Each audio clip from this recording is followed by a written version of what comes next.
রাধে রাধে বন্ধুরা। তো সেদিন নবমীর দিনে আমরা সকাল সকাল বেরিয়ে পড়েছিলাম ঠাকুর দর্শন করতে।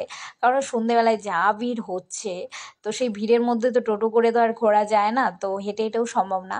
তো আমরা সকালবেলায় বেরিয়ে পড়েছিলাম। তো এখন আমরা আছি সৃজনীতে। আর সত্যি সৃজনীর থিম একেবারেই আলাদা করেছিল। প্রথমেই বুদ্ধ মূর্তি মানে মুখোশটা দিয়েছিল, বেশ সুন্দর লাগছিল। এরকম ঘটের মতো ডিজাইন করে প্যাঁচার মুখ বসিয়ে সামনে একটা করে কুলো, আর কুলোর মধ্যে লেখা আছে মা বন্দে মাতরম। সত্যি অনেক সুন্দরভাবে কুলোটা সাজিয়েছে, ছবি তোলার জন্য বেশ ভালো ছিল।